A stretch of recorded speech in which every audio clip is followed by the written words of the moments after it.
بسم الله الرحمن الرحيم. الحمد لله نحمده ونستعينه ونستغفره ونؤمن به ونتوكل عليه ونعوذ بالله من شرور أنفسنا ومن سيئات أعمالنا. من يهده الله فلا مضل له ومن يضلله فلا هادي له. ونشهد أن لا إله إلا الله وحده لا شريك له ونشهد أن سيدنا ومولانا محمدا عبده ورسوله صلى الله تعالى عليه وعلى آله وصحبه وبارك وسلم تسليما كثيرا. اللهم اجعلنا نبينا محمدا صلى الله عليه وسلم بما هو أهله واجزل الأنبياء كلهم خيرا وسلام على المرسلين والحمد لله رب العالمين. أما بعد أعوذ بالله من الشيطان الرجيم. بسم الله الرحمن الرحيم. ومن أحسن قولا ممن دعا إلى الله وعمل صالحا وقال إنني من المسلمين. صدق الله العظيم. میرے بزرگوں اور پیارے بھائیوں،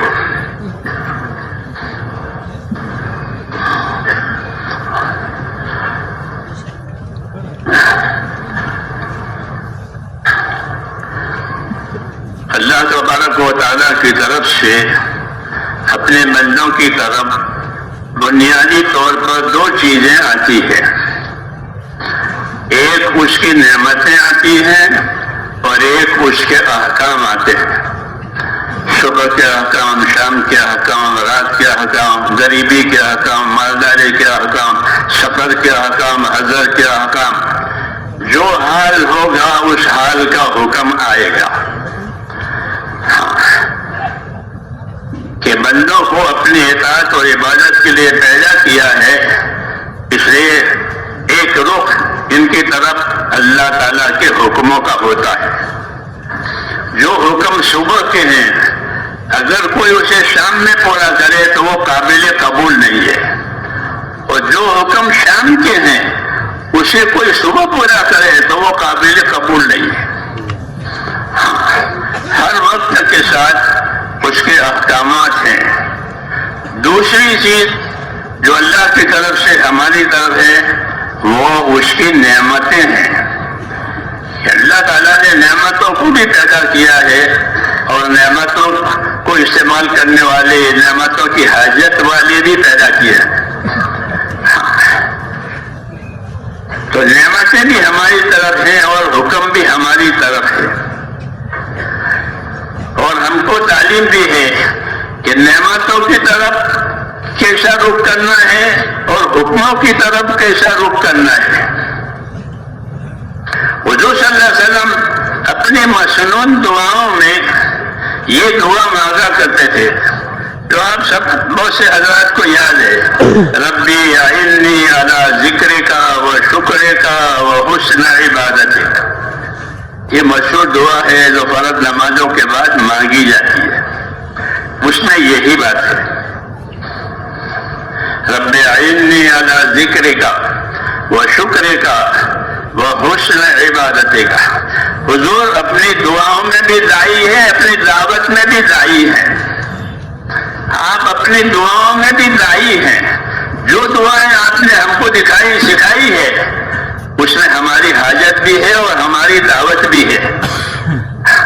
تو آپ اپنی دعاؤں میں بھی داعی ہیں اور اپنی دعوت میں بھی داعی ہیں.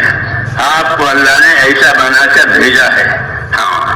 بعثت مبلغا وداعیا، فرمایا بعثت مبلغا وداعیا وليس إلي من الهداية شيء. اللہ اکبر. وخلق إبليس مزينا وليس إليه من الضلالة شيء. بنیادی بات بتائی ہے. فرمایا کہ مجھے اللہ نے مبلغ بنا کر بھیجا ہے. بلغ ما انزل الیک، حکم ہے آپ کو کہ جو جو باتیں آپ پر نازل ہوئی ہیں آپ اس کو بندوں تک پہنچائیے اور ان کو سکھائیے. کہ اس بات کا یہ درجہ ہے، اس بات کا یہ درجہ ہے، اس بات کا یہ درجہ ہے. ہاں مبلغ بنا کر بھیجا ہے، مجھے معلم بنا کر بھیجا ہے، داعی بنا کر بھیجا ہے، باقی ہدایت میرے ہاتھ میں نہیں ہے۔ یوں کہا کسی کو ہدایت دینا اور اس کو منزل مقصود تک پہنچا دینا یہ میرے ہاتھ میں نہیں ہے۔ ایسے ہی فرمایا شیطان کو جو مقابل میں ہے، مقابل میں ہے، اللہ تعالیٰ اس کے شر سے ہم سب کی حفاظت فرمائے۔ وہ مقابل میں ہے کہ ابلیس کو طاقت دی ہے مزین کرنے کی، کہ وہ تمام گناہوں کو، نافرمانی کے کاموں کو، دنیا کے سامان کو مزین کر کے پیش کرے گا انسانوں کے سامنے۔ دیکھو یہ کتنا اچھی چیز ہے، یہ کتنا اچھی چیز ہے، یہ کتنا اچھی چیز ہے۔ زینت دینا کسی معصیت کو، کسی گناہ کو، یہ اس کا کام ہے۔ کسی معصیت اور نافرمانی کو مزین بنا کر پیش کرتا ہے۔ انسان بیچارہ کمزور ہے، وہ اس گناہ میں پھنس جاتا ہے، پھر اس کو چھوڑ دیتا ہے کہ اب تو جانے تیرا اللہ جانے۔ یہ اس کا کام ہے کہ آدمی کو پھنسا کر چھوڑ دے۔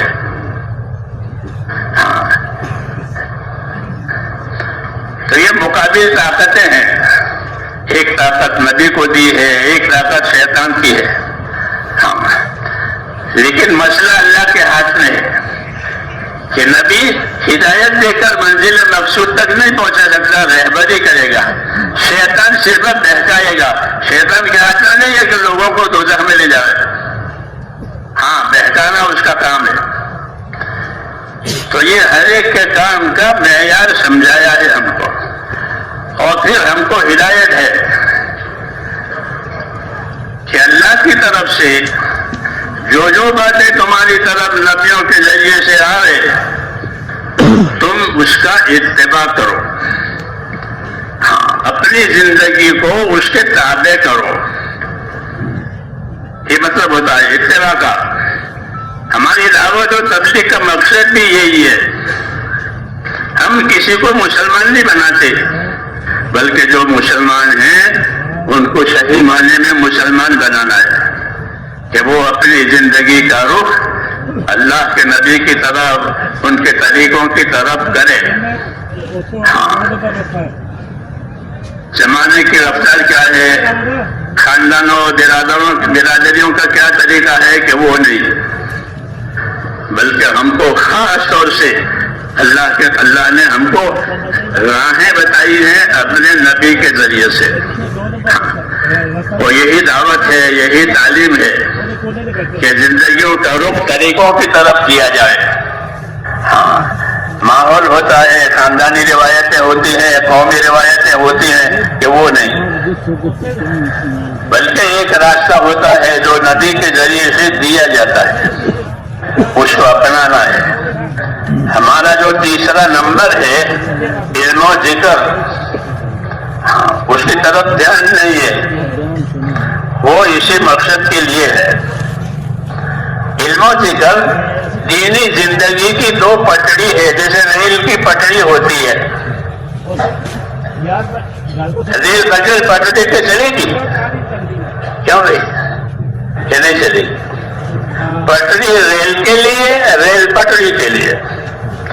اس پٹڑی کا دوسری جگہ استعمال نہیں ہوگا، ریل کے لیے استعمال ہوگا، اور ریل پٹڑی پر ہی چلے گی۔ ان میں تلازم ہے، آپس میں ایک دوسرے کے ساتھ لازم ہے۔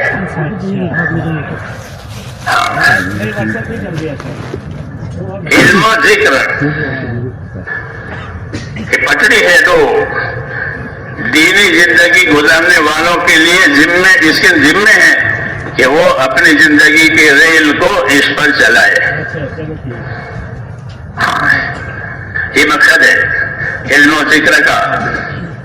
علم سے کیا مراد ہے اور علم سے کیا دینا چاہتے ہیں؟ تو علم سے دو باتیں دینا چاہتے ہیں بنیادی طور پر۔ ایک بات بنیادی طور پر علم سے یہ دیں گے کہ وہ ہم کو فضائل کا علم دیں گے، بندوں کو نبیوں کا طریقہ ہوتا ہے بندوں کو خدا کی طرف متوجہ کرنے کے لیے ان کے پاس کوئی حکومت، کوئی طاقت، کوئی دبدبہ، کوئی دوش ان کے پاس نہیں ہوتا. تو ان کے پاس کیا ہوتا ہے کہ ان کے پاس ایک تو ان کی پاکیزہ زندگی ہوتی ہے ہر نبی کی، کہ لوگ اس کو دیکھتے ہیں، ان کی پاکیزہ زندگی. پھر جب ان کا وقت آتا ہے اپنے کام کو ظاہر کرنے کا تو اللہ تعالیٰ کے حکم سے پھر وہ اپنے کام کو ظاہر کرتے ہیں. تو لوگ ان کی زندگیوں کو دیکھتے ہیں.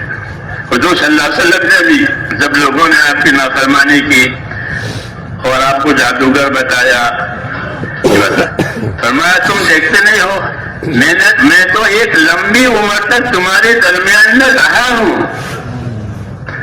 نبوت تو بعد میں ظاہر ہوئی ہے. وقت لبثت فیکم عمرا من قبلہ افلا تعقلون. میں نے تو تمہارے اندر ایک عمر گزاری ہے 40 برس کی، تم پھر بھی تم نہیں سمجھتے ہو کہ اگر اس کو کوئی اور چیز کرنی ہوتی تو اس عرصے میں وہ کرتا. تو نبی کی زندگی میرے دوستوں پاکیزہ ہوتی ہے پہلے سے ہی. جی ہاں، پھر وہ اپنے مقصد زندگی پر لوگوں کو لاتے ہیں، اور مقصد زندگی پر لانے کے لیے ان کا طریقہ یہ ہوتا ہے کہ وہ بندوں کو بشارتیں سناتے ہیں. کیونکہ آدمی کے اندر اپنے نفع کا حرص ہے. ہر آدمی اپنے نفع کا حریص ہے کہ مجھے نفع ہو جاوے، مجھے کامیابی ہو جاوے، میرا مقصد پورا ہو جاوے. یہ ہر آدمی میں اپنا حرص.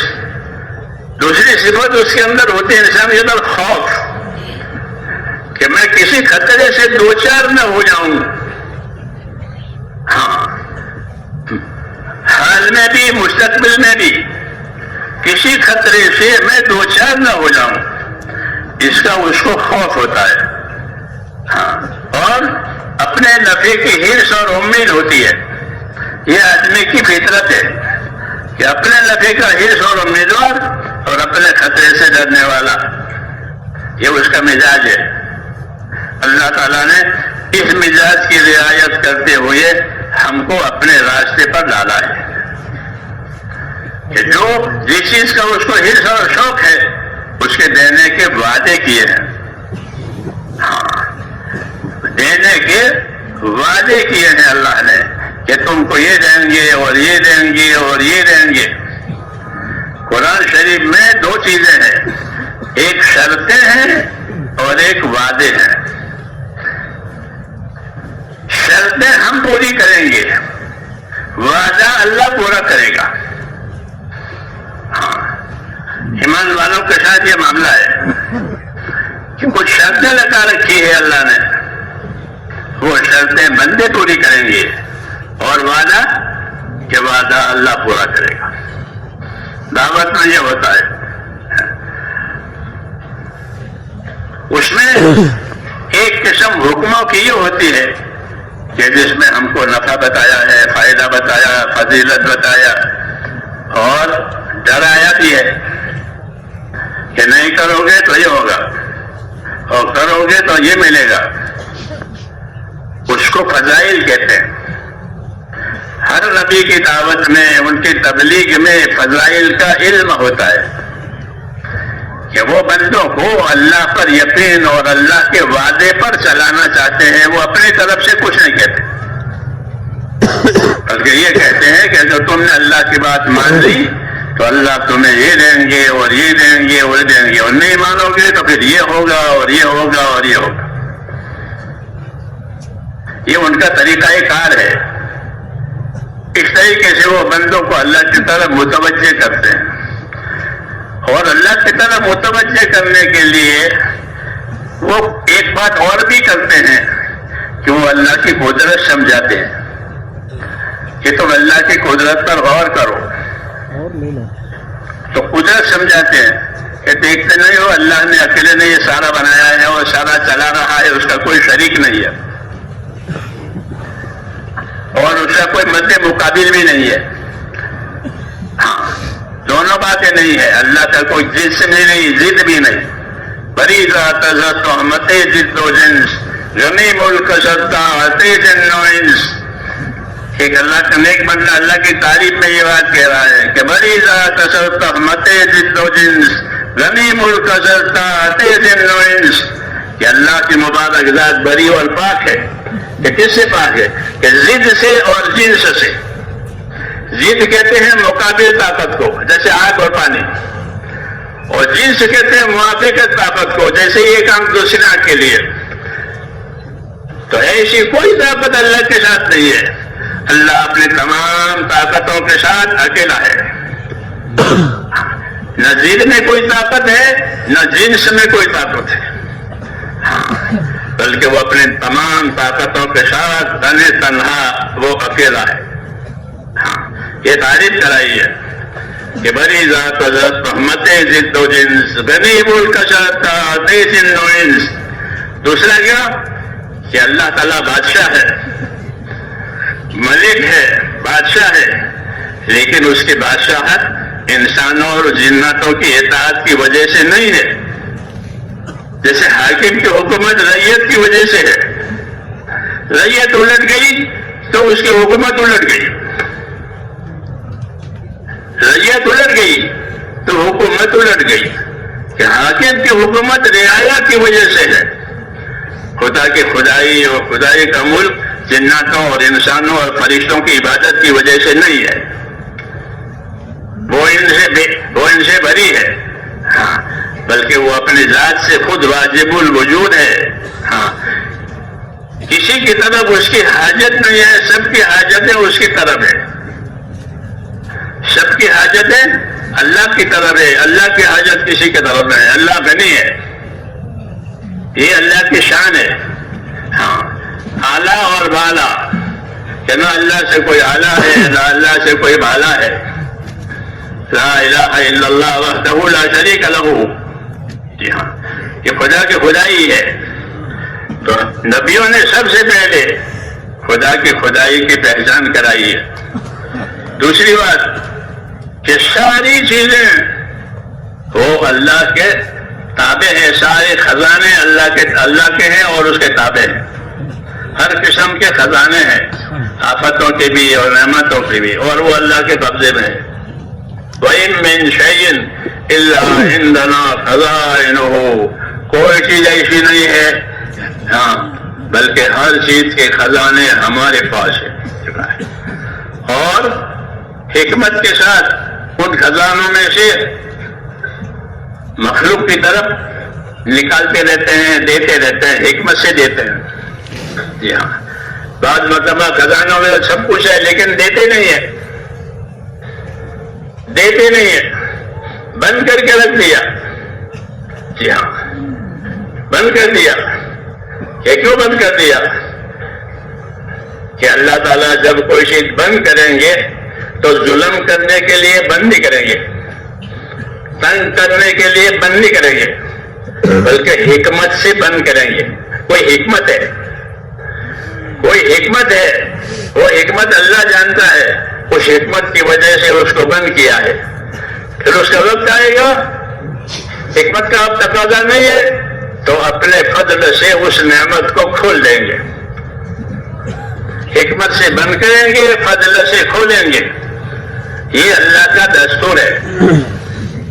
اس لیے ہمارا ایمان اللہ کی پہچان کرانے کے لیے ہے کہ اللہ کوئی چیز بند کریں گے تو یہ نہیں کہ تو کوٹا ختم ہو گیا، اب کہاں سے لاویں، کیسا نہیں، بلکہ حکمت سے بند کیا ہے اور فضل سے کھول دیتے ہیں. خدا گر حکمت میں بندب درے کشایت بفضلش درے دی گرے. جو اللہ کو جاننے والے ہیں وہ یہ کہتے ہیں کہ خدا گر حکمت میں بندب درے کشایت بفضلش درے دی گرے. کہ اگر اللہ تعالیٰ حکمت سے کوئی دروازہ بند کرے گا تو یہ نہیں کہ اس وقت ختم ہو گیا ہے، کہ نہیں، بلکہ حکمت سے بند کیا ہے اور اپنے فضل سے اور زیادہ دینا ہے. جیسے ماں کا دودھ بند ہو گیا بچے کے لیے، جی ہاں، تو اب ماں کا دودھ بند ہونے کے بعد وہ بچہ مر جائے گا کہ نہیں، اب اس کے لیے اس کے فضلوں سے سب دروازے کھل جائیں گے. یہ دستور ہے، اور یہ باتیں اس لیے سمجھائی گئی ہیں تاکہ اللہ کے بندوں کو اللہ کی شان سے واقفیت ہو جائے کہ اللہ کی اپنی شان ہے، اللہ کی اپنی شان ہے، اللہ کی اپنی صفات ہے. ان صفات کو جان کر دو باتیں پیدا کرنی ہے. ایک اللہ کی محبت پیدا کرنی ہے. ہاں، کہ ایمان والوں کو، جو ایمان والے ہوتے ہیں وہ اللہ سے محبت کرنے والے ہوتے ہیں، اور جو کفر والے ہوتے ہیں ان کو اللہ سے دشمنی ہوتی ہے. ہاں، تو اللہ سے محبت پیدا کرنی ہے. محبت پیدا کرنے کے لیے اپنے انعامات، اپنے اکرامات اور اپنی صفات بتائیے. اپنی صفات بتائیے کہ میری یہ صفت ہے، میری یہ صفت ہے. کہ اللہ کے دربار میں کرم ہے. کرم کہتے ہیں بخشش کو، کرم کہتے ہیں بخشش کو. جو کریم ہوتا ہے وہ مانگنے والے کو بھی دیتا ہے اور بغیر مانگے بھی دے. شکی مانگنے سے دیتا ہے. ایک ہوتا ہے شکی، جب ان کے پاس ہو جائے گا تو وہ کو دے دے گا. شکی آدمی ہے. تو ایک سخاوت ہے کہ وہ مانگنے والوں کو خبر داؤں میں. یہ بہت سے شکیوں کے قصے ہوتے ہیں دنیا میں. کہ کوئی سر مانگنے گیا ہے، حاتم بھائی بہت شکی تھا، تو کوئی سر مانگنے گیا تو وہ سر دینے کے لیے تیار ہو گیا. کیا بہت شکی ہے. تو ایک تو ہوتا ہے شکی کہ وہ اپنی ضد دے دے گا. اور اللہ تبارک و تعالیٰ کے لیے، کہ اللہ تبارک و تعالیٰ کے لیے جو صفت ہم کو سنائی ہے کہ اللہ کریم ہے. اللہ کون ہے؟ کریم. کریم کا مطلب یہ ہوتا ہے کہ اللہ جب کوئی معاملہ کرے گا تو اپنی شان صفات کے حساب سے معاملہ کرے گا، مانگنے والے کی حاجت کے حساب سے نہیں کہ اس کو اتنے حاجت دے دو. دنیا میں یہ نظام ہے کہ اتنے حاجت ہے کہ اتنا دے دو، اتنے حاجت ہے اتنا دے دو. کہ ایسا نہیں ہے، بلکہ اللہ تعالیٰ اپنی شان سے دیں گے. یبسط الرزق لمن یشاء ویقدر. جس کے لیے چاہیں روزیوں کے دروازے کھول دیں گے، ادھر سے بھی آ رہا ہے، ادھر سے بھی آ رہا ہے، ادھر سے بھی آ رہا ہے. اور جس کے لیے چاہے دروازہ بند کر دیں گے.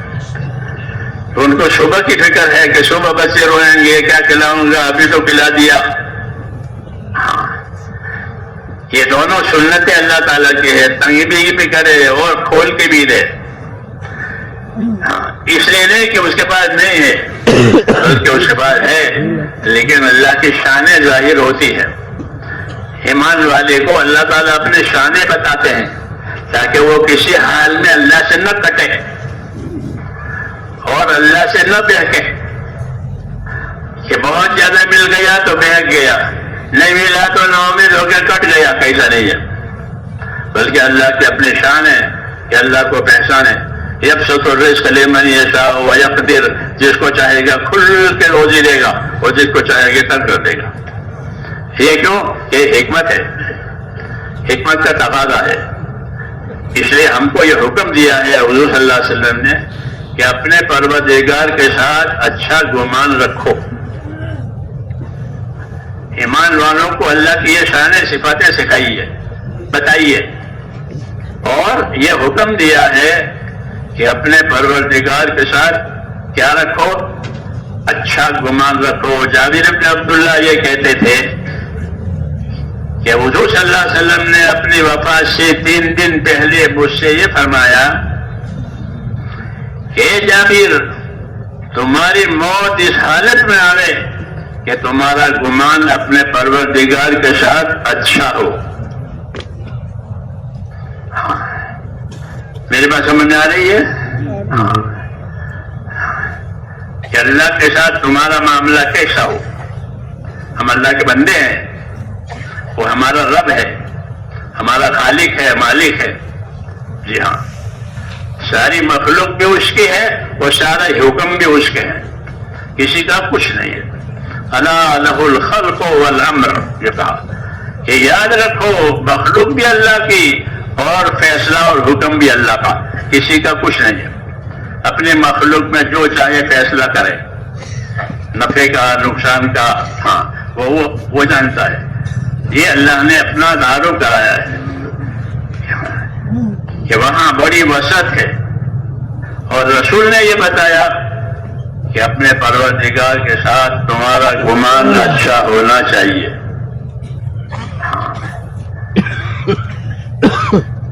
کوئی اللہ کے ساتھ بدگمانی نہ کرے۔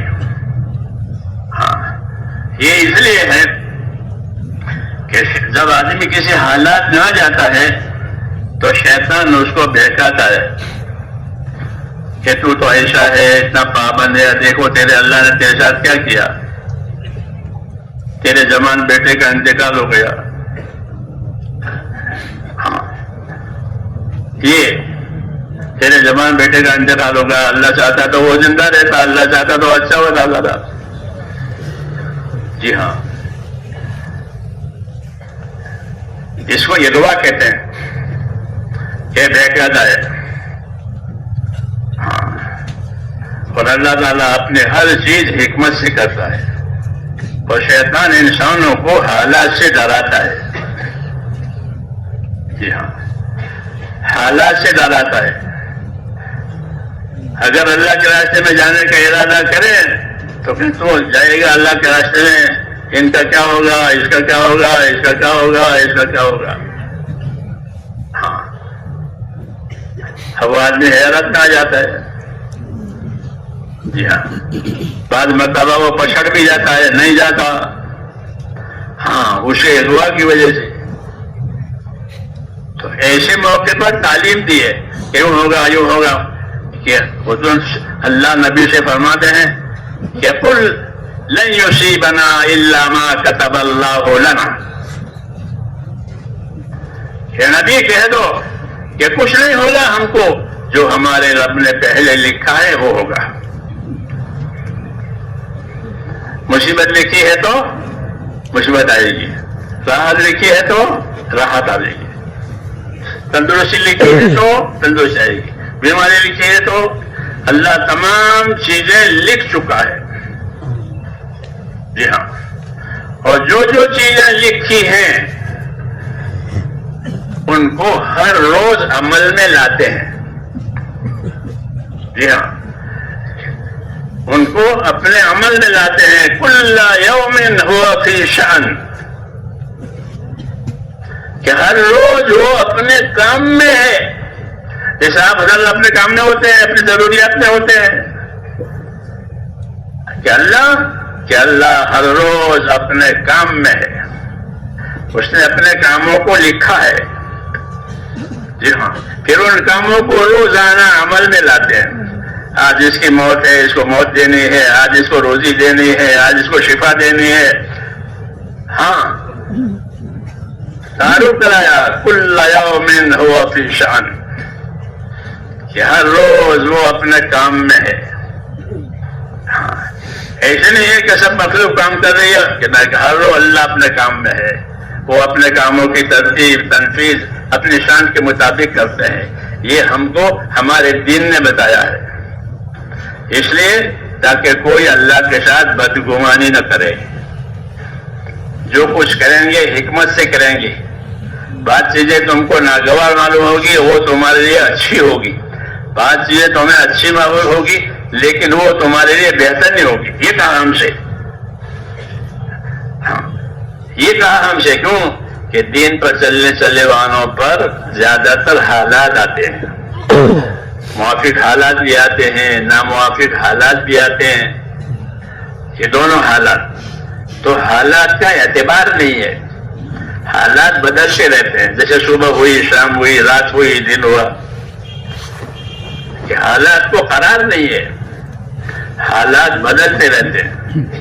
اس لیے حالات کی وجہ سے کوئی اللہ سے ناراض نہ ہو، اور حالات کی وجہ سے کوئی اللہ پر نہ اتراوے کہ اچھے حالات ہو گئے، کہ حالات امتحان کے لیے اللہ نے پیدا کیا ہے۔ جی ہاں، کہ اس میں کون کیسا چلتا ہے، حالات کو بھی پیدا کیا ہے، نعمتوں کو بھی پیدا کیا ہے۔ نعمتوں کو بھی پیدا کیا ہے اور نعمتیں پیدا کر کے دیتے بھی ہیں. مانگنے کا انتظار نہیں کرتے، مانگنے کا انتظار نہیں کرتے کہ مانگے تو دوں، بغیر مانگے دے اور اپنے شان سے دے. یہ اللہ تعالیٰ کا نظام ہے کہ بغیر مانگے دینا اور اپنی شان سے دینا. جی ہاں، یہ اللہ کی شان ہے. یہ شان اللہ تعالیٰ کی نبیوں نے ہم کو سمجھائی ہے. ہاں کہ اللہ کی شانیں ہیں. قرآن کریم بھرا ہوا ہے ان باتوں سے. ہاں یہ کیوں ہے؟ تاکہ اللہ تعالیٰ پر جس طرح ہمارا ایمان ہے اس طرح اللہ تعالیٰ سے محبت بھی ہو جائے. کیا ہو جائے؟ کہ اللہ پر ایمان بھی ہے. اور کیسا ایمان؟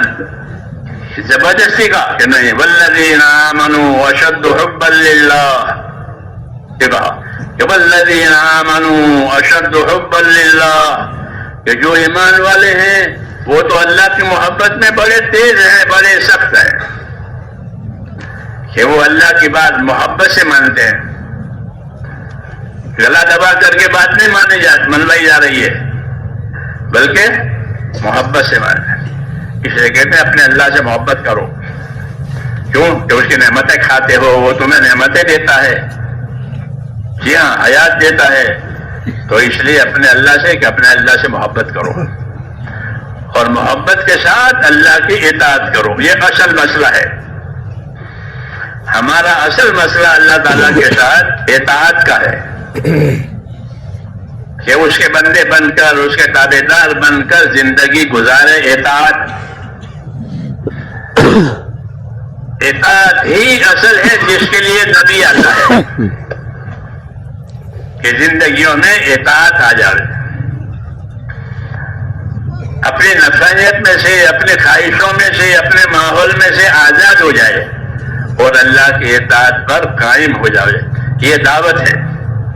تو اصل دعوت جو ہے وہ اللہ کے اطاعت کی ہے. وما ارسلنا من رسول الا لیطاع باذن اللہ. یہ فرمایا وما ارسلنا من رسول الا لیطاع باذن اللہ. جب کبھی ہم نے زمین پر کوئی رسول بھیجا ہے، اللہ کہتے ہیں، تو کسی اور کام کے لیے نہیں بلکہ صرف اس کام کے لیے کہ وہ نبی اللہ کے بندوں کو ان کی ذمہ داری سمجھا کر اللہ کی اطاعت پر قائم کرے. ہمارے نبی کو سارے عالم کے لیے بھیجا تاکہ سارے عالم میں اللہ کی اطاعت کی بات چلے. جی ہاں، کافۃ للناس بشیرا و نذیر آپ کی صفت ہے کہ اللہ کہ آپ کو سارے عالم کے لیے بشیر و نذیر بنا کر بھیجا ہے کہ لوگ اطاعت کریں گے تو بشارتیں سنیں گے، اچھے حالات دیکھیں گے. لوگ نافرمانی کریں گے تو ان پر انذار یعنی ڈراونے حالات آئیں گے. تو یہ سارے عالم کے لیے ہے. تو نبیوں کو اللہ تبارک و تعالیٰ اطاعت قائم کرانے کے لیے بھیجتے ہیں اور یہی مقصد ہے دعوت اور تعلیم کا کہ دعوت دی ہے، تعلیم دی ہے تاکہ ایک ایک کی زندگی اطاعت پر آوے. اطاعت اجتماعی بھی ہوتی ہے، اطاعت انفرادی بھی ہوتی ہے. اطاعت اجتماعی بھی ہوتی ہے. بعض کام ایسے ہوتا ہے کہ وہ مل جل کر کیے جاتے ہیں، اکیلے کا نہیں چلے. جمعہ کی نماز اکیلے کوئی پڑھے گا؟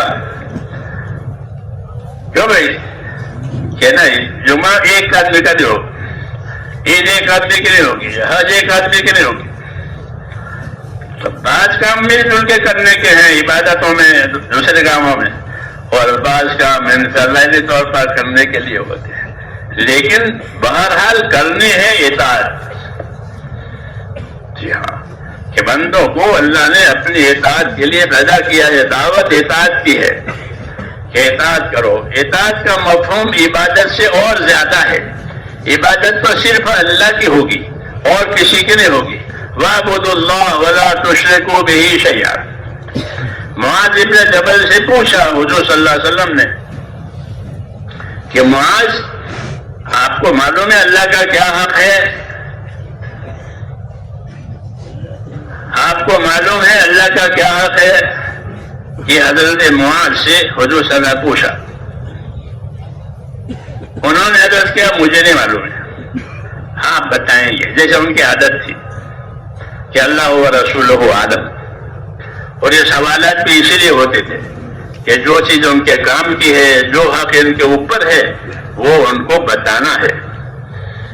اللہ نے دنیا کو میرے بھائیوں دارالحقوق بنایا ہے۔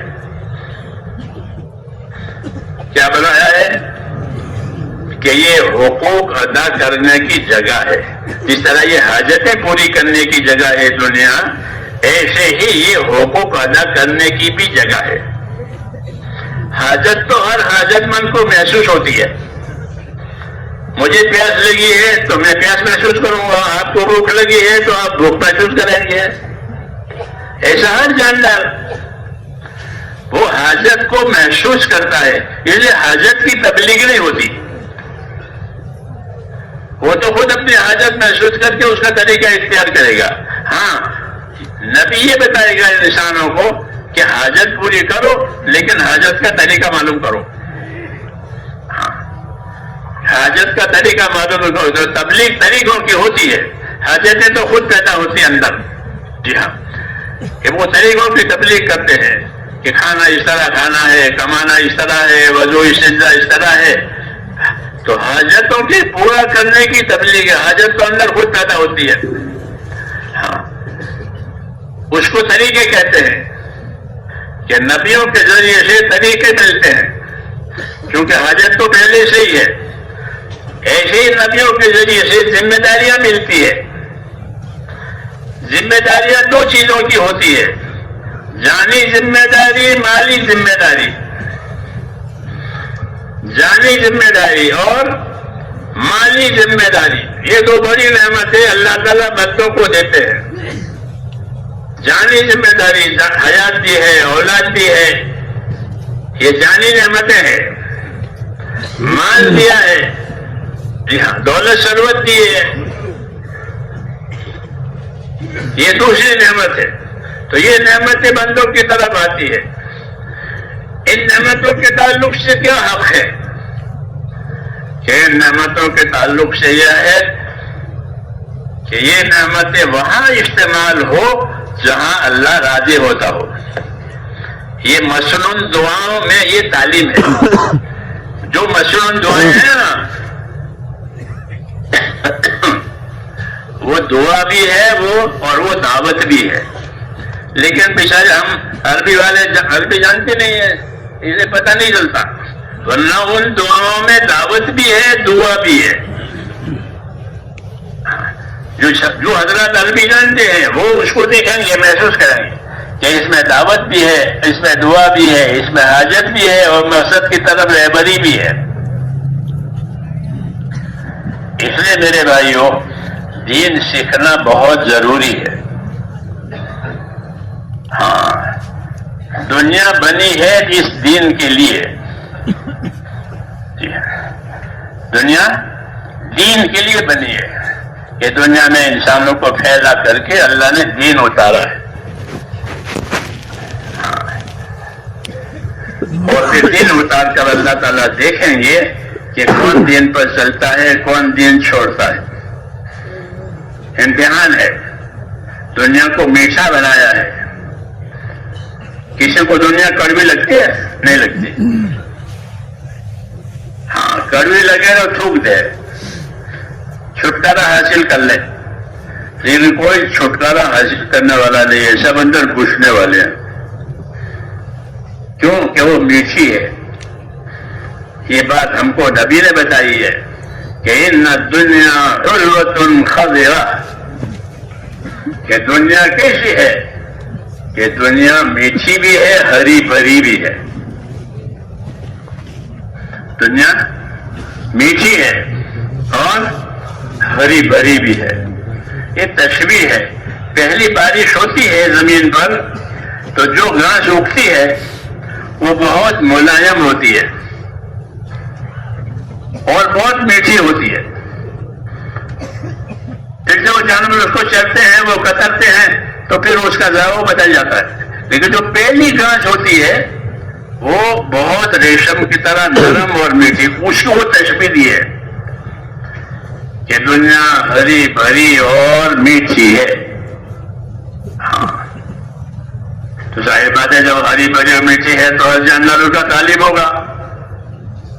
ہاں، اور انسان تو خاص طور سے، کیونکہ انسان کو تو اللہ نے شعور بھی دیا ہے، سمجھ بھی دیا، جانوروں کو سمجھ نہیں دی ہے، تو یہ تو ضرور اس کے طالب ہوں گے. تو فرمایا دنیا ہری بھری اور میٹھی ہے، ایک بات. دوسری بات یہ ہے کہ اللہ تعالیٰ دنیا میں تم کو ایک کے بعد ایک کو لائیں گے. پہلے کون تھے اس دکان پر، اس کاروبار پر؟ کہ میرے دادا تھے. اب کون ہے؟ کہ میرے ابا ہے. یہی تصویر میں پھر ابا بھی چلے گئے، اب کون ہے؟ کہ اب ان کے بیٹے ہیں. پھر بیٹے چلے گئے، اب کون ہے؟ کہ اب ان کے پوتے ہیں. یہ نظام ہے. ان اللہ تعالی مستخلفکم فیہ، کہ اللہ تمہیں اس دنیا میں ایک کے بعد ایک کو لائیں گے. کہ پہلے دادا تھے، ان کا کاروبار تھا، ان کا نظام تھا، پھر وہ چلا گیا، پھر ابا آئے، پھر بیٹے آئے، پھر پوتے آئے. ان اللہ تعالی مستخلفکم فیہ فینظر کیف تعملون، اور تم کو دیکھیں گے کہ تم کیا عمل کرتے ہو. یہ نہیں کہ تم کیا کماتے ہو. دنیا والے تو دیکھتے یہ کیا کماتا ہے. جی ہاں، اور اللہ کیا دیکھتے ہیں کہ وہ کیا عمل کرتا ہے. یہ چیزیں دیکھ کر عمل کا امتحان ہے. یہ دعوت ہے کہ دنیا کی چیزیں اور اسباب دیکھ کر کے تمہارے عملوں کا امتحان ہے کہ تم اپنے عمل میں کیسے ہو. کیونکہ دنیا آدمی اپنی صلاحیت کو دنیا پر لگاتا ہے، جس طرح تاجر اپنے مال کو تجارت پر لگاتا ہے. تاجر اپنے مال کو اپنی تجارت پر لگاتا ہے نفع کمانے کے لیے. اصل نفع ہوتا ہے، اس کو کمانا ہے، اس لیے وہ اپنے مال کو اپنی تجارت پر لگاتا ہے اور تجارت کرتا ہے. یہ تو مال کے لحاظ سے. حضور صلی اللہ علیہ وسلم اس سے اگلی اور عام بات کہتے ہیں حدیثوں میں. وہ اگلی اور عام بات یہ ہے کہ ہر آدمی تاجر ہے. یہ فرمایا ہر آدمی تاجر ہے. کل الناس یغدو فبائع نفسه موبقها او موتقها. یہ کہہ رہا ہے کہ کل الناس یغدو فبائع نفسه موبقها او موتقها، کہ ہر آدمی تاجر ہے. جی ہاں، یہ نہیں کہ دکان کھول کے بیٹھا ہے وہی تاجر ہے، کہ وہ اپنے مال کا تاجر ہے، اور ہر آدمی اپنی صلاحیت کا تاجر ہے. یہ دعوت دے رہے ہیں، یہ سمجھا رہے ہیں کہ یہاں دنیا میں آ کر ہر آدمی اپنی صلاحیت لگائے گا. جی ہاں، دنیا بہت پھیلی ہوئی ہے. جی ہاں، تو ہر آدمی دنیا میں آ کر اپنی صلاحیتوں کو لگائے گا. یہ کہہ رہے ہیں کل الناس یغدو فبائع نفسه موبقها او موتقها. پھر صلاحیت لگا کر بعض لوگ جو ہیں اپنی ذمہ داری میں کامیاب ہو جائیں گے سدا مدا کے لیے. ہاں، اور بعض لوگ اپنی صلاحیتوں کو برباد کر کے ہمیشہ کے لیے ہلاک ہو جائیں گے.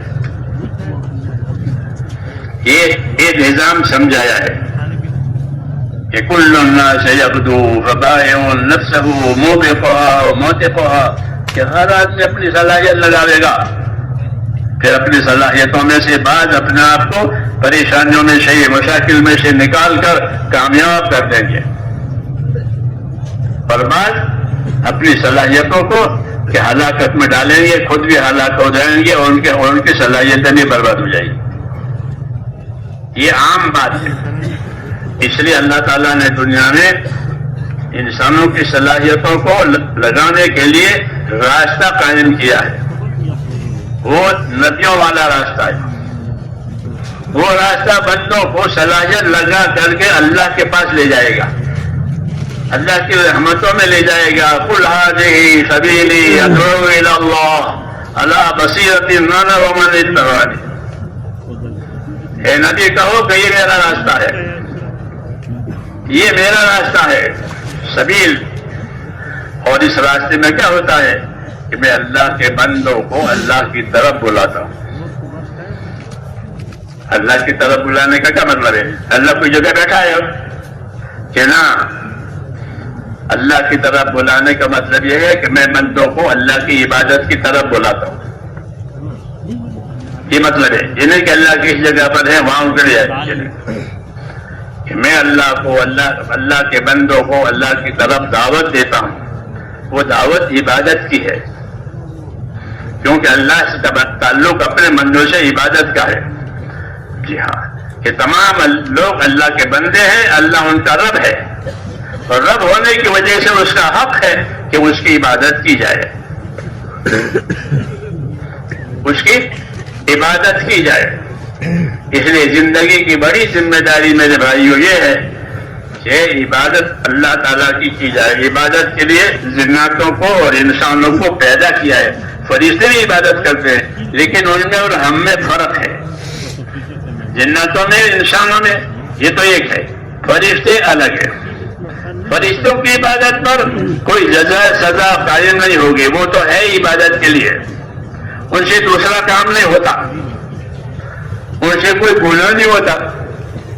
وہ جس کام کے لیے پیدا وہی کرتے، اس لیے ان کا کوئی حساب کتاب نہیں ہے. وہ ایک مخلوق ہے جو اللہ نے خاص خاص خدمتوں کے لیے پیدا کی ہے. وہ ان خدمتوں کو عبادت، یہی خدمت ہے، ان کی عبادت ہے. ملائکہ، لیکن انسانوں اور جناتوں کو، کہ انسانوں اور جناتوں کو اللہ تعالیٰ نے ایک انعام دیا ہے، وہ یہ ہے کہ یہ میری عبادت کرے. کیا کرے؟ کہ یہ میری عبادت کرے. وما خلقت الجن والانس الا لیعبدون. میں نے جناتوں کو اور انسانوں کو میری عبادت کے لیے پیدا کیا. تو یہ شرف ہے. یہ کیا ہے؟ یہ شرف ہے، یہ عزت ہے کہ اللہ نے ان کو اپنی عبادت کے لیے پیدا کیا ہے. ہاں، کہ یہ اللہ کے بندے بن کر کے زندگی گزاریں گے. پھر اس عبادت کی ذمہ داریوں کو سمجھانے کے لیے کہ عبادت کس لیے آدمی جاہل پیدا ہوتا ہے، تو عبادت کی ذمہ داریوں کو سمجھانے کے لیے پھر ایک دوسرے طبقے کو پیدا کیا. وہ نبیوں کا طبقہ ہے جو اس عبادت کی ذمہ داری کو سمجھاتے ہیں کہ عبادت کیسے کرو گے، اور عبادت کرو گے تو کیا ملے گا، اور نہیں کرو گے تو کیا ہوگا. وہ اس کا علم لے کر کے آتے ہیں، اس کا علم لے کر کے آتے ہیں کہ تم اطاعت اور عبادت کرو گے تو کیا ملے گا، اور اطاعت اور عبادت نہیں ہوگی تو کیا ملے گا. اس کو دین کہتے ہیں کہ زندگیوں کو اطاعت پر اور زندگیوں کو عبادت پر لانا ہے، یعنی اپنی خواہشوں میں سے نکلنا ہے، حکموں پر آنا ہے. یہ دعوت ہے، اپنی خواہشوں میں سے نکلنا. اس طرح مریض اپنے علاج کی وجہ سے بہت سی چیزوں کی خواہش کرتا ہے، لیکن وہ خواہش پوری نہیں کرتا. وہ ڈرتا ہے بیماری بڑھ جائے گی، حکیم منع کرتا ہے، ڈاکٹر منع کرتا ہے، تو وہ اپنے آپ کو ان خواہشوں سے بچاتا ہے جو اس کی صحت کے لیے نقصان دہ. ایسے اللہ تعالیٰ نے ہم کو بہت سی چیزوں سے منع کیا ہے تاکہ وہ ہماری ایمانی اور دینی زندگی کو نہ بگاڑے. اس لیے ان چیزوں کا جاننا ضروری ہے اور اس کا پابند ہونا ضروری ہے. کون کون چیزوں سے منع کیا ہے اور کیسا منع کیا ہے. اس لیے بچنے کے لیے اللہ تعالیٰ نے انسانوں میں ایک صفت رکھی ہے، اس کو صفت تقویٰ کہتے ہیں. تقویٰ یعنی اللہ کا ڈر، یہ اللہ نے اندر رکھا ہے. ایمان اور تقویٰ یہ دونوں صفتیں ہیں. ایمان مثبت ہے، تقویٰ منفی ہے. ایمان کا تقاضا یہ ہے کہ اللہ کی بات مانی جائے. تقویٰ کا تقاضا یہ ہے کہ نافرمانیوں سے اپنے آپ کو بچایا جائے. جی ہاں، یہ دو صفتیں ہیں، ایک ایمان ایک تقویٰ. جی ہاں، یہ دو صفتیں اللہ تعالیٰ پیدا کرتے ہیں ہمارے اندر اور ہم کو بتاتے ہیں کہ اللہ پر ایمان لاؤ، اللہ کے وعدوں پر یقین کرو، اس کے حکموں میں کامیابی کا یقین کرو اور اس کے نافرمانی میں اپنے ہلاکت کا یقین کرو. جیسے بجلی کے دو تار ہوتے ہیں، ایک مثبت ایک منفی. ایک تار کھینچتا ہے، ایک تار کھینچتا ہے. ایسا ہوتا ہے. تو ایمان کھینچے گا اللہ کی طرف اور تقویٰ بچائے گا نافرمانی سے. جی ہاں، دین کی دعوت میں ان دونوں صفتوں کے پیدا ہونے کا سامان ہے. زبان میں دین کی دعوت میں اور دین کی محنت میں صحیح اصولوں سے چلے گا، سیکھ کر، سمجھ کر، پوچھ کر، مان کر، تو اللہ ان کو یہ دونوں صفتیں دیں گے. ایمان کی صفت دیں گے تو اطاعت میں آگے بڑھ جائے گا، تابعداری میں آگے بڑھ جائے گا، محبت سے بات مانے گا. دوسری صفت تقوی کی ہے کہ اندر اللہ تعالیٰ ڈر پیدا کر دیتے ہیں. اس ڈر کی وجہ سے وہ اپنے آپ کو نافرمانی سے بچاتا ہے. ایمان اور تقوی یہ دو صفتیں دعوت اور تبلیغ کی محنت سے یہ دونوں صفتیں دلوں میں زندہ ہوتی ہے. جو محنت اللہ تعالیٰ نے نبیوں کے ذریعے سے دی ہے. مولانا الیاس صاحب رحمۃ اللہ علیہ اس کام کے بارے میں فرماتے تھے کہ میں اس کو کار نبوت سمجھتا ہوں. یہ نبوت کا کام ہے، جیسے حکومت کے کام ہوتے ہیں، تجارت کے کام ہوتے ہیں، کہ میں ان کو نبوت کا کام سمجھتا ہوں. تو نبوت کا کام کرنے سے کیا ملے گا؟ جیسے تجارت کا کرنے سے مال ملے گا. نبوت کا کام کرنے سے کیا ملے گا؟ کہ نبوت کا کام کرنے سے ایمان اور تقوی ملے گا. کیا ملے گا؟ ایمان مثبت ہے، تقوی منفی ہے. مثبت ہے یعنی خدا کی طرف آگے بڑھنے کے لیے ایمان دیا ہے کہ اللہ پر ایمان لاؤ، اللہ سے تعلق پیدا کرو، اللہ پر بھروسہ کرو، اللہ سے اچھا گمان رکھو، اللہ کے آگے بڑھو. ہاں، تو کیا ملے گا اللہ کی طرف آگے بڑھنے؟ کہ سب سے پہلے اللہ کی طرف آگے بڑھنے والوں کو مغفرت ملے گی. کیا ملے گی؟ سابقوا الى مغفرت من ربکم. مولانا الیاس صاحب فرماتے تھے ہماری محنت کا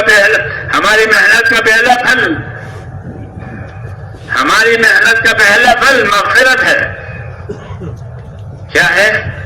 مغفرت، معافی ہو گئی.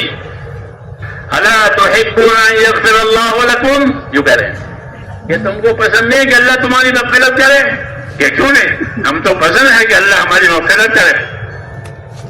تو فرماتے تھے کہ اللہ کے اطاعت اور اللہ کی طرف بڑھنے میں پہلا انعام یہ ملے گا کہ کام کرنے والوں کی اللہ مغفرت کرے گا. اس لیے کہ کام کے دوران میں ان سے غلطیاں بھی ہوگی، گناہ بھی ہوں گے، جی آگے پیچھے بھی کریں گے. انسان ہے، اس کے قدم پھسل جاتے ہیں، وہ بھول جاتا ہے یہاں، اور بعد مطلب سست ہو جاتا ہے، جان بوجھ کے سست ہو جاتا ہے یہاں. تو ایسی حرکتیں اس سے ہوتی ہے. اس لیے اپنی طرف دعوت دی ہے اللہ نے، اور دعوت دے کر مغفرت کا وعدہ کیا ہے. کس کا؟ تمہاری مغفرت ہو جائے گی. ہماری دعوت پر آؤ، ہمارے کام پر آؤ، ہماری طرف سے دی ہوئی ذمہ داریوں کو پورا کرو. یہ کیا ملے گا؟ کہ مغفرت ملے گی. الا تحبون ان یغفر اللہ لکم، کیا تم یہ پسند نہیں کرتے کہ اللہ تمہاری مغفرت کرے؟ کہ سب سے بڑی نعمت یہی ہے کہ اس کی موت پر اللہ اس کی مغفرت کر دے. قصہ ختم ہو گیا، مغفرت ہو گئی، سارے گناہ معاف ہو گئے.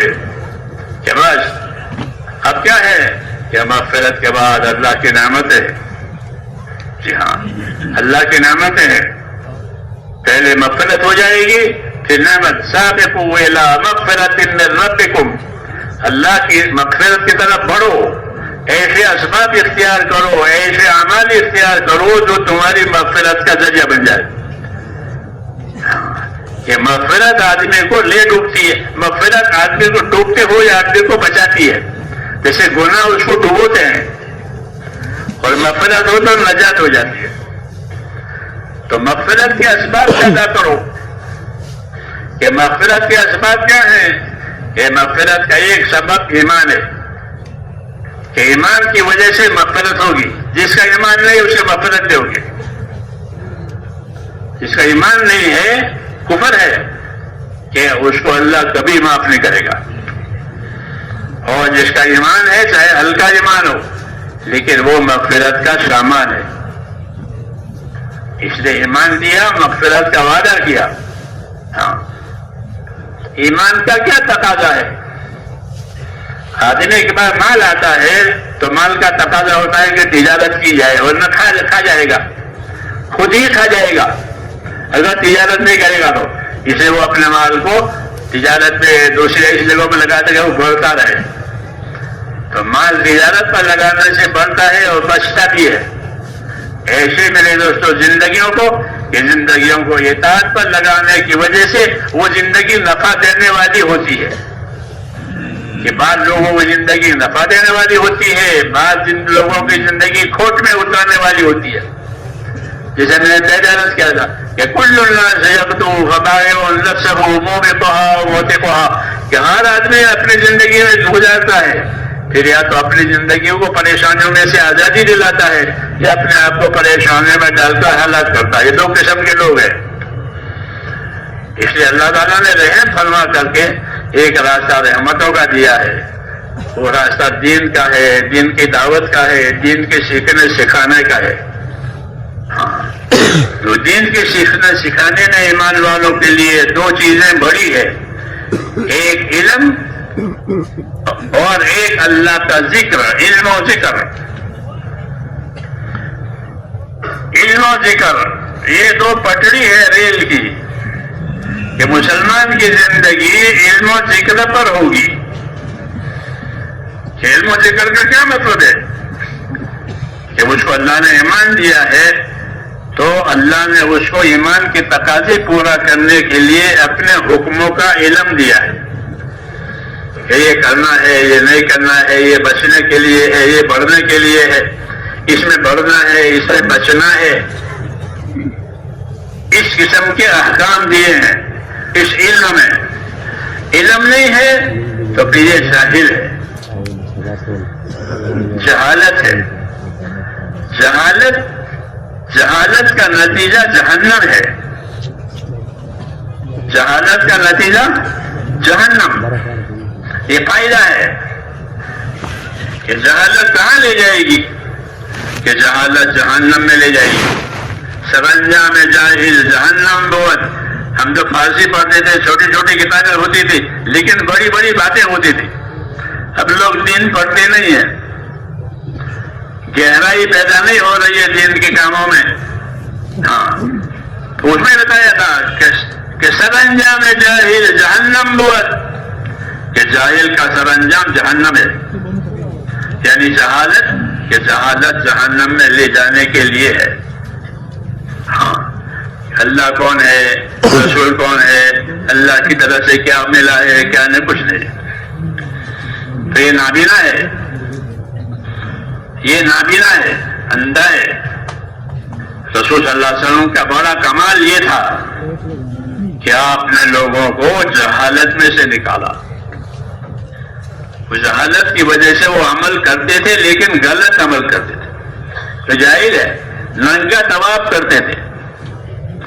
طواف بیت اللہ کا ایک ایسی عبادت ہے جو ایک ہی جگہ ہوتی ہے، دوسری جگہ نہیں ہوتی. وہ ایک ہی جگہ ہوتی ہے. اسے لوگ شوق سے جاتے ہیں، طواف کرتے ہیں. مسابۃ للناس وامنا، بیت اللہ کی صفت بتائیے، یہ صفت بتائیے کہ یہ حرم شریف ہے اور یہ کعبہ ہے. یہ مثابۃ للناس وامنا، یہ لوگوں کے بار بار آنے کی جگہ ہے. لوگ وہاں بار بار جاتے ہیں، حج کے لیے جا رہے ہیں، عمرے کے لیے جا رہے ہیں، بار بار جائیں گے اور بیت اللہ کی جگہ بار بار پھریں گے. ہاں، یہ بار بار آنے کی جگہ ہے، مثابۃ للناس. اور ایک امن کی جگہ ہے کہ جو امن وہاں ہے وہ دنیا کے کسی خطے میں نہیں ہے. امن کی جگہ ہے. لیکن شیطان نے اس کو بگاڑ دیا کہ لوگوں طواف کرو، اور طواف کو ننگا کرا دیا. تمہارے کپڑوں میں تم نے گناہ کیے ہیں تو گناہ میرے کپڑوں سے کیسے عبادت ہوگی؟ تو پھر کیا کرے کہ قریش سے کپڑے مانگو، یہ قریش متولی ہیں، ان سے کپڑے مانگو تو تمہیں اچھے کپڑے دیں گے۔ وہ ظاہر بات ہے کہ قریش کتنوں کو کپڑے دیں گے؟ ہزاروں آدمی طواف کرتے ہیں تو کپڑے نہیں ملے، اور ان کپڑوں میں طواف ہوتا نہیں ہے، تو کیا کرو کہ کپڑے اتار دو۔ ہاں طواف ننگا کر دیا، تو بے اثر ہو گیا، بلکہ لعنت ہو گئی، کیونکہ ایک کا دوسرے کے سامنے ننگا ہونا لعنت کا ذریعہ ہے ہماری شریعت میں، کہ جس کے حصے کو چھپانا ہے اس حصے کو دوسرے کے سامنے کھولنا بلا وجہ یہ لعنت کا ذریعہ ہے۔ تو عبادت ہوتا ہے کہ لعنت پر ڈال دیا، عبادت تھی لعنت پر کھڑا کر دیا، یہ شیطان کا کام ہوتا ہے۔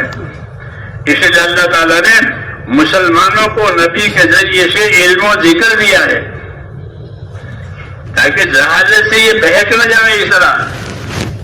ہاں اس لیے علم و ذکر دینداری کے لیے ایسی ضرورت ہے جیسے پٹری ریل کے لیے، بغیر پٹری کے ریل نہیں چل سکتی، اور پٹری صرف ریل کے لیے ہے اور ریل پٹری کے لیے ہے، ایک دوسرے کا جوڑ ہے۔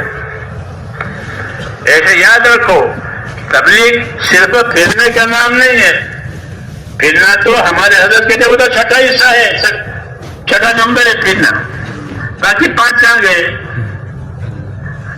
تو 1 نمبر ہمارا علم و ذکر بھی ہے۔ جی ہاں، کہ علم و ذکر کے ذریعے سے راستہ ملے گا، کہاں پھرنا، کیسا پھرنا، کب پھرنا۔ علماء نے لکھا ہے کہ دین میں 2 چیزیں بڑی ہیں، ایک ایمان، ایک علم۔ اللہ پر ایمان، رسولوں پر ایمان، آخرت پر ایمان، ایک وہ، اور ایمان کے تقاضے پورا کرنے کے لیے علم، کہ ایمان کے تقاضا ہوتا ہے اطاعت۔ کوئی پوچھے ایمان کا کیا تقاضا ہے، جیسے مال کا کیا تقاضا ہے، کہ مال کا تقاضا یہ کہ تجارت کرو تاکہ وہ بڑھے اور باقی رہے، تجارت نہیں کرے گا تو کھا جائے گا، پھر محتاج ہو جائے گا۔ اس لیے مال کو لوگ تجارتوں میں لگاتے ہیں، انفرادی طور پر بھی اور اجتماعی طور پر، کمپنیاں بنا کر تجارت کرتے ہیں، انفرادی طور پر بھی تجارت کریں تاکہ یہ بڑھے۔ ایسے ہی میرے بھائیوں، اپنے ایمان کو بڑھانے کی بات ہے کہ تمہارے ایمان کیسے بڑھے گا، کہ ایمان بڑھے گا ایمان کے تقاضے پورا کرنے سے۔ کہ ایمان کا کیا تقاضا ہے؟ ایمان کا تقاضا اطاعت ہے۔ ایمان کا کیا تقاضا ہے؟ اطاعت، اطیعوا اللہ واطیعوا الرسول لعلکم ترحمون۔ اطاعت کرو اللہ کی، اس کے رسول کی، تم اللہ رسول پر ایمان لائے ہو تو اس کے اطاعت کرو تاکہ تم پر رحم ہو جائے۔ اس لیے دعوت کی محنت کے ذریعے سے اپنے اندر اطاعت پیدا کرنے ہیں۔ اطاعت 2 قسم کی ہے، ایک اجتماعی، ایک انفرادی۔ ایک اجتماعی اور ایک انفرادی۔ اجتماعی اطاعت یہ ہے کہ سارے کے سارے مسلمان مل کر اپنے دین کو زندہ رکھیں، اپنے دین کو بڑھائیں، اس کو نصرت کہتے ہیں۔ کیا کہتے ہیں؟ تمام مسلمانوں پر اللہ نے اپنے دین کے لیے نصرت کی ذمہ داری ڈالی ہے۔ یا ایھا الذین آمنوا کونوا انصار اللہ، اے ایمان والو تم سارے کے سارے اپنے دین کے مددگار رہو۔ یہ ذمہ داری ہے اجتماعی، تم سارے کے سارے اپنے دین کے لیے مددگار رہو۔ دین کو کس چیز کی مدد ضرورت ہے؟ پیسوں کی، کہ نبی پیسہ نہیں مانگتا، نصرت مانگتا ہے کہ جو کام میں کر رہا ہوں وہ تم بھی اوڑھو، تم بھی اوڑھو۔ تو نصرت ہوتی ہے نبی کا اتباع کرنے سے، نبی کا اتباع کرنے سے دین کی نصرت ہوتی ہے. کیوں کہ نبی ہی آ کر نصرت کا تقاضا کرتا ہے.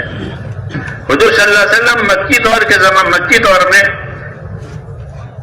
گشت لگاتے تھے، اللہ کی طرف دعوت دیتے تھے اور بندوں سے کہتے تھے کہ من یاوینی من ینصرنی حتی ابلغ رسالۃ ربی، کون مجھے ساتھ دے گا، کون میرا سہارا دے گا تاکہ میں اپنے پروردگار کے دین کی مدد کروں. کون اس مدد میں میرا ساتھ دے گا؟ من انصاری الی اللہ، کون مددگار ہے اللہ کی طرف کام کرنے میں؟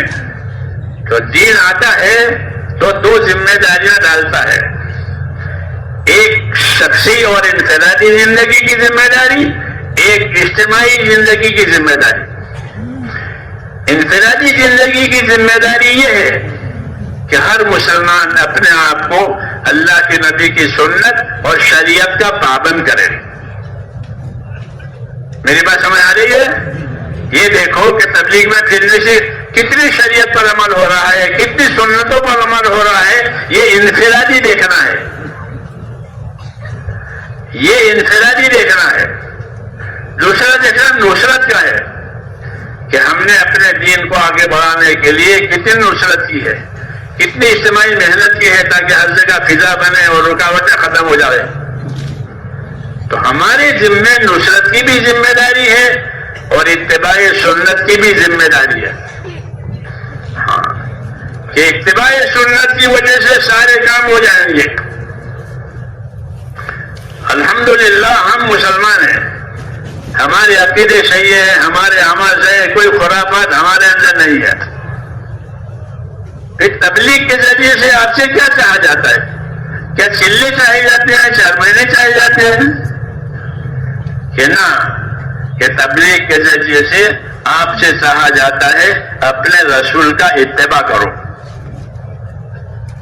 اگر مولانا الیاس صاحب کے ارشادات ہم پڑھا کریں تو ہم کو یہ بصیرت کی بات اندر سے ملے گی، لیکن پڑھتے نہیں ہیں، دروازے بند کر دیے ہیں پڑھنے پڑھانے کے.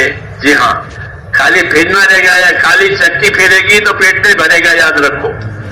خالی ہل چلے گا تو موسم فصل کچھ نہیں، خالی ہل چل رہا ہے، کھیت میں ہل چل رہا ہے اور کچھ نہیں ہے. ایسی دعوت نہیں ہے میرے بھائیوں. یہ دعوت دین کی ہے، یہ دعوت علم و ذکر کی ہے. کس کی؟ کہ دین کا علم بڑھتا چلا جائے تاکہ زندگی میں دین کی جو جو ذمہ داری آئے وہ پوری ہو جائے. علم ہوگا تو ذمہ داری پوری کرے گا، علم نہ ہوگا تو کیسی ذمہ داری پوری کرے گا؟ اس لیے سنت سیرت جو ہے وہ تو مزاج بنانے کے لیے ہے کہ اپنے ماحول میں سے، اپنے خواہشات میں سے نکل جاؤ اور مسجدوں کے مبارک ماحول میں رہ کر کے علم و ذکر کے ساتھ زندگی گزارو. پہلے فضائل کا علم لو، پھر مسائل کا علم علماء سے پوچھو. پہلے فضائل کا علم لو اور دوسرے نمبر پر مسائل اور طریقوں کا علم کہ وہ علماء سے پوچھو، کیونکہ طریقے وہ حضرات بتائیں گے کہ رکوع کرنے کا کیا طریقہ ہے، سجدہ کرنے کا کیا طریقہ ہے، اذان دینے میں کتنی سنتیں ہیں، اذان میں کتنی سنتیں ہیں. لوگ اذان دے دیتے ہیں، مکی کی اذان، مدینے کی اذان، ہاں اذان میں کتنی سنتیں ہیں وہ نہیں معلوم ہے. ہاں کیوں؟ کہ علم و ذکر کی کمی ہے. کہ اذان میں اتنی سنتیں ہیں. تو ہمارا تیسرا نمبر جو ہے وہ میرے بھائیوں زیادہ توجہ دینے کے قابل ہے کہ تیسرا نمبر عمل میں آیا تو جہالت دور ہو جائے گی، کیونکہ اس میں علم ہے، علم و ذکر، تو اس میں علم ہے اور اس میں ذکر ہے. ذکر سے مراد یہ ہے کہ زندگی اطاعت والی بنے، تابعداری والی بنے. ذاکر وہ کہلاتا ہے جو اللہ کی اطاعت کرے. کل مطیع ذاکر، علماء نے لکھا ہے کل مطیع ذاکر، ہر آدمی جو اللہ کی اطاعت پر ہے وہ اللہ کا ذاکر ہے. جیسے تسبیح پڑھنے والا، تلاوت کرنے والا اللہ کے ذاکر لوگ سے جانتے ہیں، ایسے اللہ کے حکموں کی اطاعت کرنے والا وہ اللہ کے ذاکر ہے. تو علم و ذکر کا یہ مطلب ہے، اسی کی کمی ہے. ہماری محنت میں اس کی کمی ہے. میں نہیں کہتا ہوں غلط محنت صحیح ہے، لیکن بات پہلو کمزور ہوتے ہیں کہ اس میں جو چیزیں جتنی مقدار کی ہونی چاہیے، جب وہ چیزیں اتنی مقدار کی ہو تو وہ چیز اپنا پورا اثر بتاتی ہے، اور کوئی چیز کمی رہ گئی تو وہ کسر بتائے گی.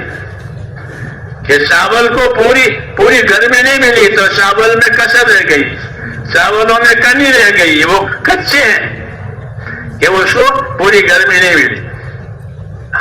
علم و ذکر کے ذریعے سے دوستوں عملی زندگی کی کمی دور کرنے کی دعوت ہے کہ اپنے عملی زندگی کو علم و ذکر کے ذریعے سے اپنے عملی کمی دور کرو. اگر علم و ذکر نہیں ہوگا تو یا عمل غلط ہوگا یا عمل ناقص ہوگا، یا عمل غلط ہوگا تو اس میں علم و ذکر ہی نہیں ہے، یا ناقص ہوگا. اس لیے 6 نمبر گننے کے لیے نہیں ہے، بلکہ اپنی زندگیوں میں لانے کے لیے کہ ایمان پہلا نمبر ہے، کہ ایمان میں اتنی قوت پیدا کرنی ہے کہ ایمان ہم کو حرام سے بچائے. ایمان کی طاقت کی وجہ سے بندہ حرام سے بچتا ہے. اگر اس کے ایمان میں طاقت نہیں پیدا ہوئی تو وہ حرام سے نہیں بچے گا، اس لیے کہ حرام میٹھا بھی ہوتا ہے اور بہت ہوتا ہے. میٹھا ہوتا ہے، رشوت میٹھی ہوتی ہے، سود میٹھا ہوتا ہے. ہاں ایمان ہوگا تو رشوت نہیں کھائے گا، ہاں ایمان ہوگا تو سود نہیں کھائے گا، کہ اس کو ایمان بتاتا ہے کہ اس کے پیچھے کیا کیا عذاب ہے. لیکن ایمان نہیں ہے تو وہ حرام میں پھنس جائے گا. اس لیے پہلا نمبر ہمارا جو ایمان کا ہے، اللہ کے راستے کی محنت کر کے دوسروں کو دعوت دے اپنے اندر اتارنے کی نیت سے جی، تو پھر وہ ایمان میں ترقی کرے گا، اندر تقویٰ پیدا ہوگا. حضرت عمر فرماتے تھے ہم کو تقویٰ ملا ہے. کیا ملا ہے؟ تقویٰ. کہ ہم کو تقویٰ ملا ہے، یعنی اندر خدا کا خوف پیدا ہو گیا، اندر ڈر پیدا ہو گیا. اب آدمی بچ کر چلے گا. اس لیے دعوت کی محنت سے تقویٰ ملتا ہے، اور تقوی کی وجہ سے ہر وہ بات جو اللہ کو ناراض کرنے والی ہوتی ہے اس سے بچنے کی طاقت پیدا ہوتی ہے. اور حرام سے بچنا، نافرمانی سے بچنا یہ بڑی بات ہے. اتق المحارم تکن عابد الناس، جو فرما کہ حرام سے تو بچ جایا کر، پھر تو خدا کا سب سے بڑا عبادت گزار ہے. حرام سے بچنے والا سب سے بڑا عبادت گزار، چاہے وہ نوافل زیادہ نہ پڑے. لیکن حرام سے بچنا ایمان کی طاقت پر موقوف ہے. ہاں اس لیے مسلمانوں کو اللہ نے شروع سے ایمان کی محنت پر لگایا ہے، ایمان کی محنت پر لگایا ہے، اپنے دین کی محنت پر لگایا ہے. کہ اس محنت کی خاصیت یہی ہے کہ اندر تقویٰ، اندر خدا کا خوف، اندر ایک شعور پیدا ہوتا ہے. ہاں محنت کرنے کے بعد پھر آدمی گناہ کرنے کی ہمت نہیں کرتا، ہچکچاہٹ ہوتی ہے. اور جب اس ایمان میں آگے بڑھتا ہے تو پھر وہ گناہوں سے بچ کر کے تقوی پر آتا ہے، متقی بن جاتا ہے. ہاں متقی بن جاتا ہے. ہر صحابی متقی ہے، اور رسول سب سے بڑے متقی ہیں. انی لاخشاکم واتقاکم للہ، جو فرمایا لوگوں سے آپ صلی اللہ علیہ وسلم کہ میں تم میں سب سے زیادہ اللہ سے ڈرنے والا ہوں، میں تم میں سے سب زیادہ اللہ سے تقوی والا ہوں. اپنے بارے میں تعریف نہیں کی ہے، تعارف کیا ہے، اور ذمہ داری کی طرف متوجہ کیا ہے کہ نبی کا کام کرو گے تو اندر تقویٰ پیدا ہوگا، اندر اللہ کا ایک ڈر پیدا ہوگا. جی ہاں، اور وہ ڈر ہر نافرمانی سے بچنے کے میں کام آئے گا.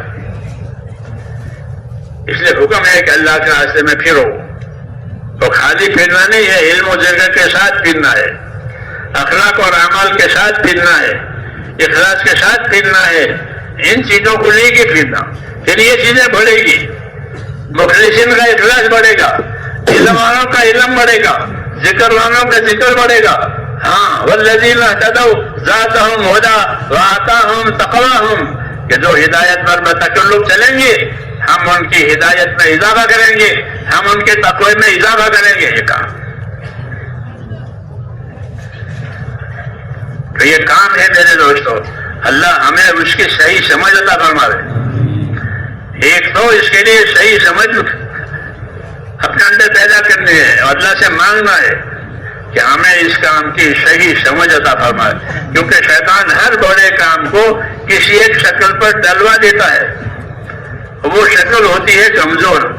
جیسے میں نے کہا نہیں کہ لوگوں کو شروع سے طواف کا شوق تھا تو طواف سے تو اسے منع نہیں کیا، لیکن طواف کو ننگا کر دیا تو یہ طواف بے سود ہو گیا. کیونکہ طواف تو عبادت ہے. ہماری شریعت نے کہا کہ طواف بالبیت صلاۃ. جب ہماری شریعت آئی، حضور صلی اللہ علیہ وسلم اپنی شریعت لے کر آئے، لوگ ننگا طواف کرتے تھے.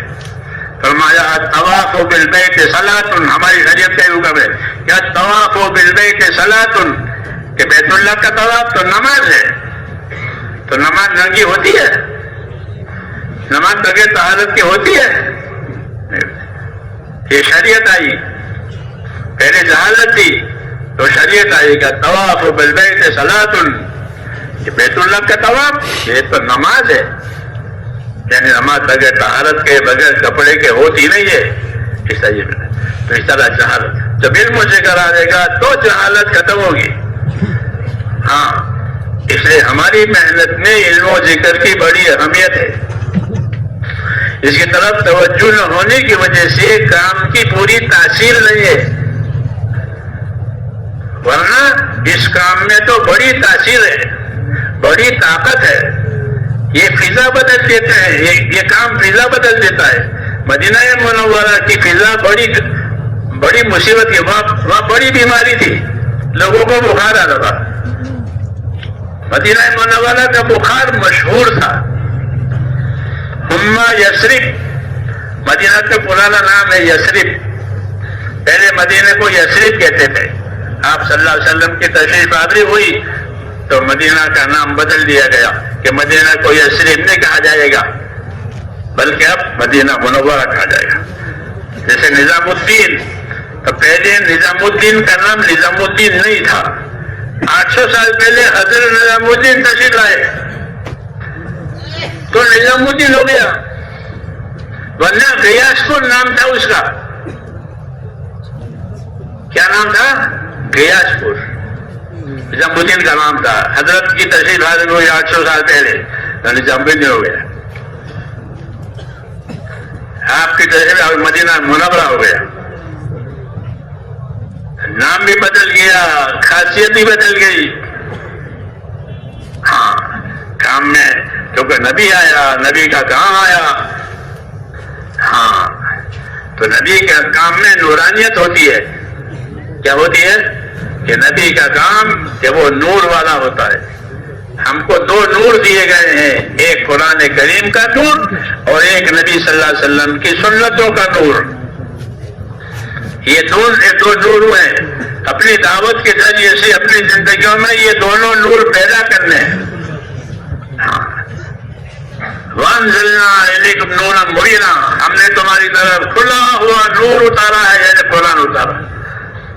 قَدْ جَاءَكُم مِّنَ اللَّهِ نُورٌ وَكِتَابٌ مُّبِينٌ، اور تمہارے پاس اللہ کی طرف ہے نور اور ایک کتاب آئی ہے. تو 2 آیتوں میں 2 جگہ نور ہے. ایک نور سے مراد آپ اور آپ کی سنتیں، اور دوسرے نور سے مراد قرآن اور قرآن کریم کا اتباع. یہ ہماری دعوت ہے میرے دوستوں، یہ ہماری دعوت ہے. اور ہر نبی کی یہی دعوت ہوتی ہے کہ اللہ کے حکموں کا اتباع کیا جائے، نبی کے طریقوں کا اتباع. اب کوئی نبی آنے والا نہیں ہے اور کوئی کتاب اترنے والی نہیں ہے. اس لیے اب ہمارے لیے 2 نور رہ گئے ہیں، ایک قرآن کا نور، ایک نبی کا نور. نبی کے نور سے مراد یہ ہے کہ ہر آدمی اپنی